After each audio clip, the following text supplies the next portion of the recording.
My name's Elaine Walker. I'm from the Family Learning team and I'm going to tell you a wee bit about some of my favourite books when I was a child.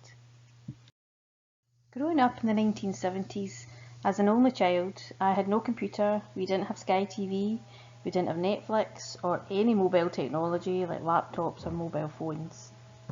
So I would read books, a lot of books.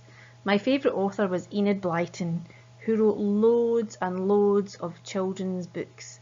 My favourite set of books, round about 8 to 10-year-old, was The Famous Five.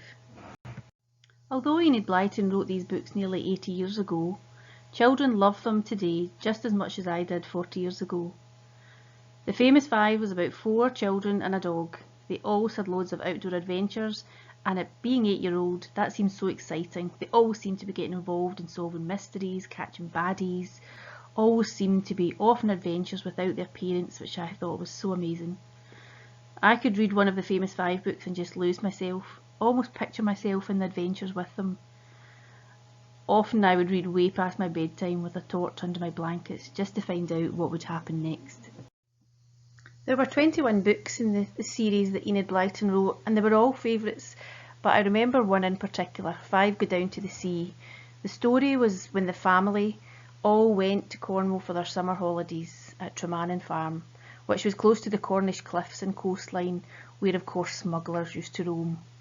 Everything seemed lovely and quiet until a stormy night when the lights used by smugglers in the past started to appear again, and the gang get suspicious, and what do you know, they end up trapped in a sea cave as they try to find out what has been going on in Wreckers Way. These books made me want to read, not just about the Famous Five, but other adventure books, Enid Blyton, and when I was older that other authors wrote. They gave me a lifetime love of reading and provided some escapism sometimes. I never ever watched the TV series as I felt that would have spoiled how I'd always imagined them. But I bought the box set for my daughter a couple of years ago, but being born into the age of everything digital, she sadly doesn't read books, and I have to say she does lack a bit of imagination. Something that's fired up when you read a good book. In fact, I think I'll just go just now and look them out and read them again myself.